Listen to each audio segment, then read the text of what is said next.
بسم الله الحمد لله والصلاة والسلام على رسول الله وعلى آله وصحبه ومن والاه.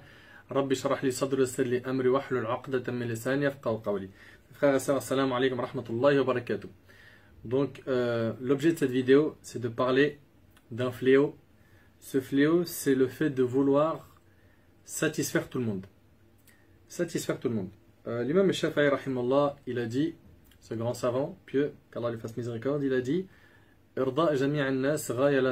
satisfaire tous les gens est un objectif irréalisable. Et une histoire aussi qui est parlante et qui normalement vous fera comprendre pourquoi il ne faut viser que la satisfaction d'Allah et ne pas se préoccuper de ce que pensent les gens de nous, c'est l'histoire de Joha. Joha, c'est un personnage donc dans les livres arabes qui est l'équivalent de Toto. Toto en français qu'on connaît tous, hein, quand on était petit, Toto, les blagues de Toto. Donc Joha, il sort une fois avec son fils et il lui dit « Je vais te donner une bonne leçon ». Il sort avec son fils, donc Joha, c'est comme je vous ai dit, hein, c'est une histoire qui a une belle morale. Joha, il sort avec son fils et ils prennent un âne avec eux. Et le père monte sur l'âne et le fils, lui, il est en train de marcher à côté de lui. Les gens, ils ont dit « Regardez ce papa, il n'a pas de miséricorde, il n'a pas de pitié. Lui, il est sur l'âne et son fils, il est en train de marcher à ses côtés. » Après, il a dit, viens, on change. C'est toi qui montes sur l'âne et moi, je marche à côté de toi. C'est ce qu'ils ont fait. Puis les gens, ils ont dit, regardez cet enfant. Hein, il respecte même pas son père. Regardez, lui, il est sur l'âne et son père, il marche à ses côtés. C'est ça le respect des parents. C'est ça le bon comportement avec les parents, etc. Il a dit, viens maintenant, nous deux, on monte sur l'âne. Et ils sont montés les deux sur l'âne et ils ont dit, regardez, aucune miséricorde avec l'âne. Ils sont en train de lui faire porter un poids hyper lourd, ça se fait pas ce qu'ils font, etc. Et donc ils ont critiqué Joha et son fils, parce qu'ils étaient en train de faire souffrir l'âne. Puis après il a dit, viens maintenant nous deux, on descend de l'âne et on marche à ses côtés. Ils ont dit, regardez ces deux-là, ils ont un âne et ils s'en servent même pas. C'est n'importe quoi. Et là il a dit, t'as compris? Mon fils, quoi que tu fasses, tu ne pourras pas satisfaire tout le monde. Garde en tête que tu dois satisfaire Allah subhanahu wa ta'ala. Et c'est ça en fait la morale. Et en fait, l'objet de cette vidéo, c'est que voilà, il arrive de temps en temps, c'est rare, que des personnes se lâchent dans les commentaires sur Facebook ou des fois dans les emails, mais pourquoi vous ne faites pas ça ou pourquoi vous avez fait ça, etc. Donc bien sûr, les critiques constructives, elles sont tout le temps les bienvenues, mais malheureusement, je le dis, et en étant ultra triste, c'est une minorité, excusez-moi, je vais piquer un peu, de boulets inactifs qui font rien et qui ne veulent pas laisser les gens faire. Ça, c'est un vrai problème, ça. C'est-à-dire, non seulement lui ou elle ne fait pas, ok, et ne veut pas faire d'efforts pour faire avancer les choses, donc faire naître un projet qui sera utile pour les musulmans et les non-musulmans, etc. Non, non, non. Lui, ni il fait, ni il veut que les gens fassent.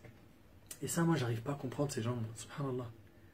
Mais le minimum, c'est que tu gardes ta langue dans ta bouche. Le prophète Sam, il a dit, celui qui croit en Allah et au jour dernier, qu'il dise du bien ou qu'il garde le silence. Donc, minimum, tu gardes le silence. Et si tu es un bon musulman, tu fais des doigts, tu dis Ya Allah, bénis le projet d'un tel, bénis le projet de tel frère, de telle sœur, facilite-leur la tâche, récompense-les pour leurs efforts, pour leurs sacrifices, pour l'investissement. Mais non, on a des gens, comme dernièrement, là, subhanallah, ça fait des années qu'on nous parle aux prêcheurs, aux imams, oui, il n'y a pas de projet pour le mariage, les imams ne s'investissent pas, ils font rien pour les célibataires, ça se fait pas, etc., etc. Et quand les gens ils s'investissent, on entend quoi? Là, comme dernièrement, j'ai fait une vidéo où j'ai dit que bientôt on va lancer un projet qui va faciliter aux célibataires le mariage. Oh, bientôt une nouvelle télé-réalité musulmane. T'as pas honte de dire ça, franchement? Ou un autre qui dit, oula, ça sent bizarre. C'est chelou. Ni vous faites, ni vous laissez faire. C'est un problème quand même. Le minimum, garde le silence. Et pense du bien de ton frère, pense du bien de ta sœur. C'est ça le comportement du musulman. Non? Combien de fois on voit que le prophète sallam nous incite à avoir de bons soupçons envers les musulmans? Combien de hadiths, combien de versets?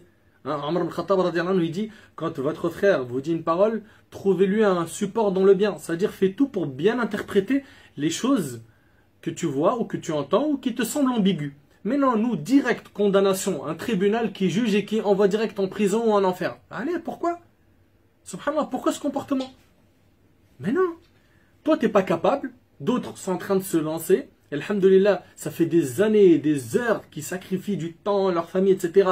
pour amener un plus à la Ummah, à la communauté musulmane, et puis tu as quelqu'un qui vient, un inactif, fini, stade final, qui vient et te dit ouais, mais non, non, un petit commentaire comme ça. Mais tu as oublié qu'à chaque fois que tu fais un commentaire, il y a des anges qui inscrivent ce que tu es en train d'écrire. Si tu as écrit des bonnes choses, tu en es récompensé. Si tu as écrit des mauvaises choses, tu as des péchés. Pense-y avant d'écrire un commentaire, au lieu de te lâcher comme ça et envoyer du venin à tout va dans toutes les pages et sur tous les réseaux, dans tous les réseaux sociaux. Faites attention, barakallahu fikum. Faites très attention. Donc, pour ma part, alhamdulillah, j'ai pris cet engagement depuis très longtemps de ne satisfaire qu'Allah subhanahu wa ta'ala. Après, si les gens ils sont satisfaits, alhamdulillah, ils ne le sont pas. Ça ne m'empêche pas de dormir. C'est pas du tout un souci pour moi.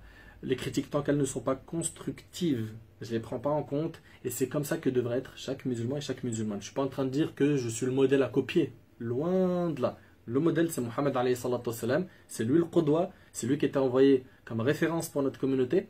Et bien, il faut copier sur lui. Le prophète sallam, il n'accordait pas d'importance à ses qilqal, à ses on-dit, etc. Toi, tu œuvres, tu fais le bien, et tu n'attends pas de retour de la part des gens. Tu attends que la récompense divine. N'attends pas à ce que les gens disent Masha'Allah, c'est superbe, ou n'importe quoi ce que tu fais. Ça ne doit pas être ton objectif. D'accord? Ton objectif, c'est qu'Allah soit satisfait de toi. Et pour ça, tu vas emprunter tous les chemins autorisés en islam qui te conduisent à la réussite. Et je demande à Allah subhanahu wa ta'ala de nous faciliter, de nous concentrer sur les vrais objectifs, à savoir avoir la satisfaction d'Allah, même si on n'a pas la satisfaction des gens, car le plus important, c'est la satisfaction d'Allah. Allah subhanahu wa ta'ala yanfa'ni bima qultu wa yanfa'akum bima sami'tum.